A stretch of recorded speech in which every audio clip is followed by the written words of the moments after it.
Assalamualaikum dan salam sejahtera. Kembali lagi bersama dengan saya di Tengkorak Channel. Oke guys, kita sudah menyaksikan bagaimana penampilan timnas Indonesia senior ketika laga di kualifikasi Piala Dunia 2026. Ada beberapa siri perlawanan sudah yang telah ditempuhi oleh timnas Indonesia dan hasilnya Indonesia sekarang berada di urutan yang ketiga ya di grup C. Dan akan ada 4 laga lagi yang akan berlangsung ya, tetapi tahun hadapan. Nah, dalam masa yang sama pada bulan Disember ini, Piala AFF bakal akan kita saksikan penampilan tim-tim yang ada di Asia Tenggara ini. Nah, kalau sudah tim senior, timnas Indonesia sudah menampilkan satu reputasi yang cukup membanggakan dan juga cukup baik. Bagaimana pula untuk timnas junior? Nah, di sini dikatakan timnas Indonesia akan menurunkan pemain-pemain umur bawah 22 tahun. Sampai dikatakan di sini, meski Indo turunkan tim muda, kita belum tentu menang. Ini kata Thailand mengingatkan Vietnam untuk perlawanan di Piala AFF 2024 ini. Nah, guys, sekarang ini timnas Indonesia menjadi perhatian publik ya, dan juga menjadi sorotan karena dia punya reputasi sangat cepat melaju. Ini adalah karena mungkin disebabkan kepimpinan yang begitu baik ya, yang dibawa oleh Pak Erick Thohir sebagai ketua umum. Apapun, kita tengok dulu bagaimana info selanjutnya, yang mana dikatakan meski Indo turunkan tim muda, kita belum tentu menang. Nah, Thailand ingatkan Vietnam. Jadi apapun, langsung kita nonton video ini. Jom. Di tengah jeda round 3 yang terbilang panjang, PSSI pastinya juga nggak akan lupa menyiapkan tim untuk Piala AFF. Dengan Coach Shin yang tetap menjadi pelatih utama, komposisi pemain yang akan dibawa pun pada akhirnya berisi mereka yang U22. Yap, di kompetisi ini, selain masih mematok hasil terbaik sebagai target, Coach Shin diketahui juga punya misi lain, yakni menyiapkan regenerasi, serta membentuk kerangka tim untuk SEA Games 2025 mendatang. Meskipun begitu, nggak semua pemain kok usianya di bawah 22 tahun, karena pastinya sosok senior dalam tim juga dibutuhkan. Namun, tetap aja sih, dalam daftar yang ada, 2 pemain senior yang dipanggil yakni Asnawi dan Arhan. Usianya masih terbilang muda. Asnawi 25 dan Arhan 23. Yap, secara umum rata-rata usia dari skuad yang dipanggil oleh Coach Shin untuk AFF ini adalah 20,4 tahun. Sesuatu yang pada akhirnya membuat Vietnam dan Malaysia sempat tak terima karena Indonesia dianggap terlalu menganggap sepele Piala AFF. Akan tetapi, lain halnya dengan Thailand, di mana mereka mengingatkan kedua negara tadi untuk tetap menganggap Indonesia sebagai tim yang kuat kendati sebagian besar pemainnya muda. Karena pada dasarnya, dalam daftar 23 pemain yang dipanggil, masih ada nama-nama pemain yang udah terbiasa mengisi skuad timnas senior utama, seperti Marcelino, Ivar Jenner, Justin Hubner, Ferrari, Rafael Strike, Hoki Caraka, Asnawi, dan juga Arhan. Atas dasar itulah Thailand sekali lagi mengingatkan terutama kepada Vietnam untuk gak banyak protes. Karena meskipun Indonesia skuadnya mayoritas muda, belum tentu juga Vietnam, Malaysia, atau bahkan Thailand bisa menang semudah itu. Habislah. Kalau turun lagi Marcelino, Asnawi, ada beberapa pemain naturalisasi juga ya, yang dari senior gabung atau ikut main nanti. Akhirnya secara resmi mengumumkan 33 daftar nama pemain yang dipanggil untuk Piala AFF atau yang sekarang bernama ASEAN Championship 2024. Nah, dari 33 nama yang diumumkan, kemudian akan kembali diseleksi pada masa TC hingga akhirnya mengkerucut jadi 23 nama yang akan turut serta dalam skuad timnas Indonesia versi Piala AFF. Yap, selain pemain yang bermain di liga lokal, Coach Shin diketahui juga memanggil 7 pemain abroad seperti Rafael Strike, Ivar Jenner, Justin Hubner, Marcelino, Ronaldo Kuateh, Asnawi, dan Arhan. Meskipun begitu, khusus pemain-pemain yang merumput di Eropa, pemain grade A nih. Apakah mereka diizinkan klubnya atau tidak? Akan tetapi, hal tersebut masih bisa diupayakan apabila Indonesia lolos ke semifinal. Yang mana situasi tersebut pernah terjadi pada Egy Maulana Fikri ketika di Piala AFF 2020. Intinya, secara umum di luar pemain abroad, yaitulah skuad yang Coach Shin pilih dan mesti kita dukung semaksimal mungkin. Karena Coach Shin pun pasti juga ingin memberikan yang terbaik di setiap kesempatan yang ada. Dia yang pimpin sendiri ya untuk Piala AFF kali ini. Kalau timnas senior dia boleh bawa pergi level dunia guys, apatah lagi AFF ni. Woi, payah juga nih guys. Payah juga nih berhadapan dengan timnas Indonesia nih. Ini lagi perjuangan tim-tim di Asia Tenggara nih. Sesama kita guys. Tapi Indonesia sudah membuktikan yang boleh dibilang tim seniornya itu. Tahun 2024 benar-benar menjadi tahun yang sangat padat bagi timnas Indonesia. Setelah di awal tahun baik timnas senior maupun U23 bertarung di level Piala Asia, lalu di pertengahan tahun main di kualifikasi Piala Dunia 2026 dan di akhir tahun bertarung di ajang Piala AFF. Maka dari itu, adalah hal yang wajar jika di AFF nanti, Pak Erik serta Coach Shin sepakat untuk menurunkan skuad yang berisi mayoritas pemain muda. Dan keputusan yang diambil oleh Pak Erik ataupun Coach Shin, sejatinya banyak mendapatkan respon positif dari sebagian besar publik tanah air. Karena bagaimanapun, kualifikasi Piala Dunia jauh lebih penting daripada AFF yang bahkan gak masuk kalender FIFA. Selain itu, ada banyak hal positif dengan menurunkan skuad muda atau kasarannya tim B lah di ajang tersebut. Sebab bisa aja nih, pemain yang tampil bagus akan diproyeksikan masuk skuad timnas utama. Karena bagaimanapun, Coach Shin pasti akan memantau pemain-pemain yang dianggap layak dicoba masuk ke timnas Indonesia yang memang sekarang punya standar tinggi. Level tinggi sudah timnas Indonesia. Dan Pak Erick Thohir sebenarnya sangat terkenal ya guys di Malaysia. Pak Erick Thohir nih. Sebab apa? Dia bawa perubahan yang besar terhadap persepak bolaan di Indonesia tuh.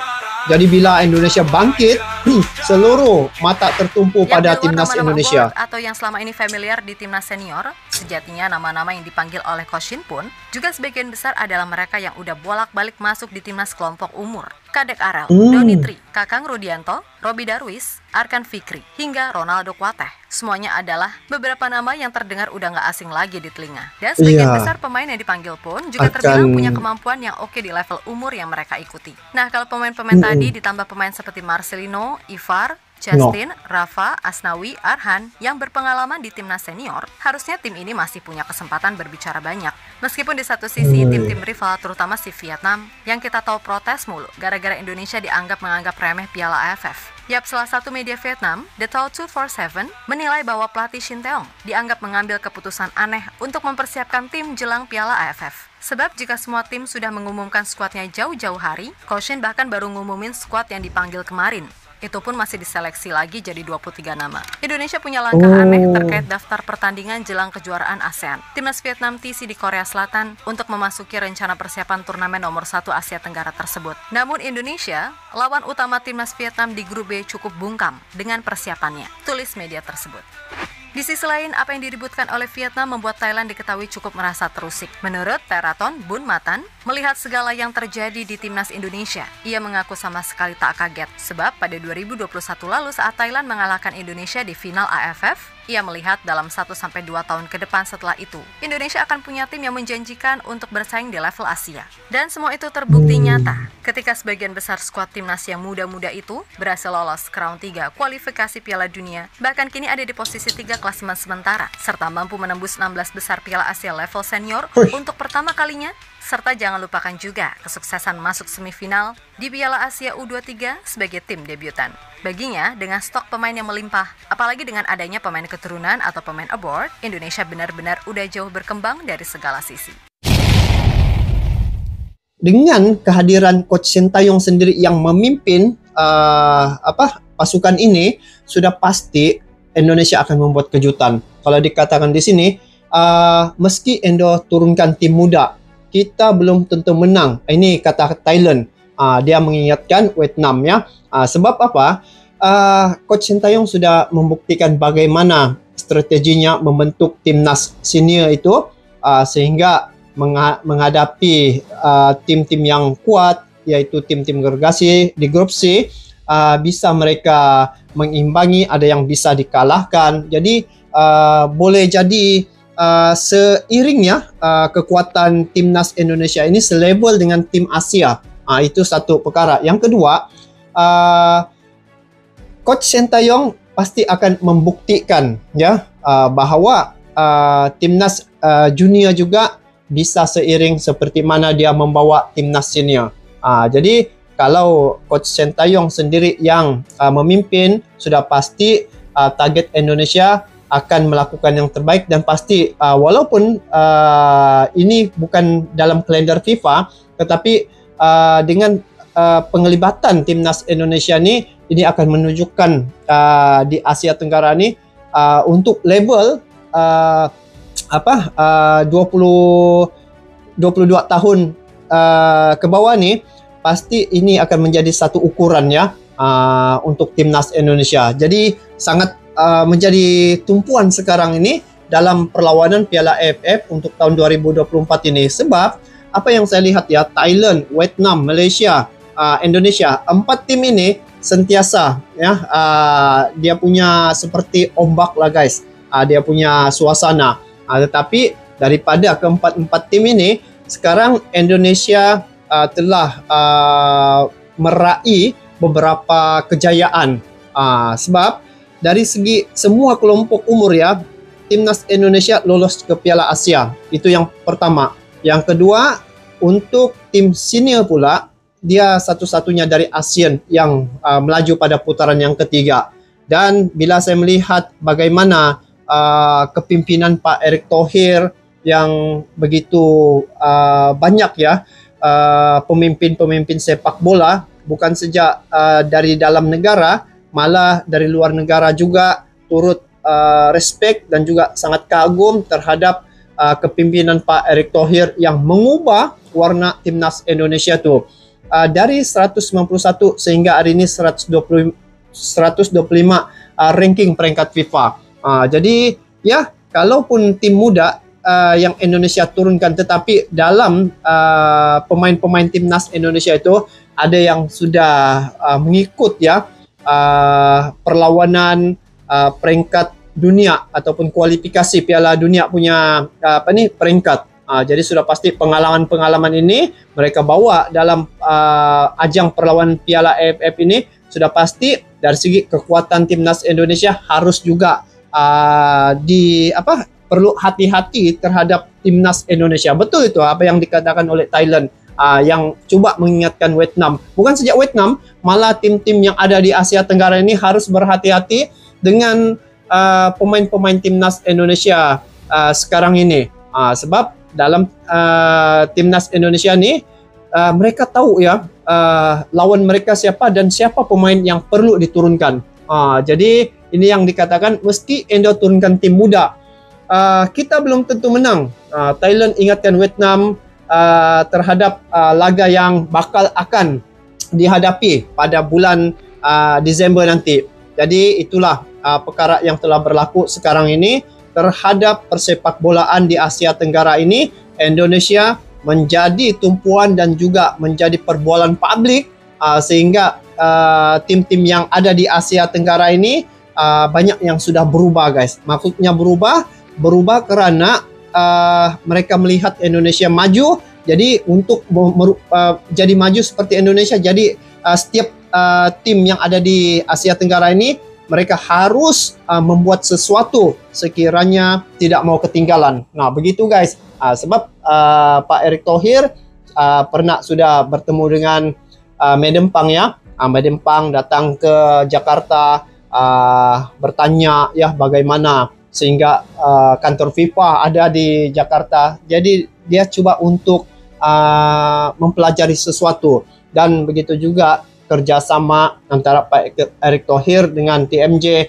itu juga satu pertemuan yang akan membawa satu perubahan besar yang bakal akan berlaku nanti. Jadi mungkin ini pilot projectnya Pak Erick Thohir adalah dia punya mastermind ataupun yang akan mengubah corak sepak bola yang ada di Asia Tenggara ini. Sebab sebelum ini hanya negara-negara Timur Tengah saja yang selalu naik nama dalam sepak bola. Kali ini biarlah ada dari ASEAN ataupun dari Asia Tenggara ini. Jadi hari ini Indonesia telah melaju ke hadapan negara yang pertama, satu-satunya wakil tunggal yang sampai ke peringkat putaran yang ketiga, dan berbaki 4 laga lagi yang bakal akan mereka tempuhi untuk kualifikasi Piala Dunia 2026. Jadi banyak sebenarnya perlawanan-perlawanan yang akan dihadapi oleh timnas Indonesia. Jadi kita semua di Asia Tenggara ini memberi dukungan penuh terhadap perjuangan timnas Indonesia di kualifikasi Piala Dunia 2026. Manakala untuk Piala AFF ini kita jadikan sebagai satu jambatan untuk mencari pengalaman, lepas tu belajar sesuatu, dan juga di sini juga kita tahu bagaimana kekuatan satu-satu tim di label Asia Tenggara ini. Jadi itu saja untuk kali ini guys. Minta maaf sekiranya ada perkara-perkara yang terlepas kata ya. Dan semoga persepak bolaan di Asia Tenggara ini dengan majunya sepak bola di Indonesia dapat mengubah persepsi terhadap tim-tim yang ada di Asia Tenggara ini, termasuklah Malaysia. Begitu. Jadi semoga Malaysia dapat mengikuti rentak kejayaan daripada timnas Indonesia. Sampai jumpa lagi. Assalamualaikum warahmatullahi wabarakatuh.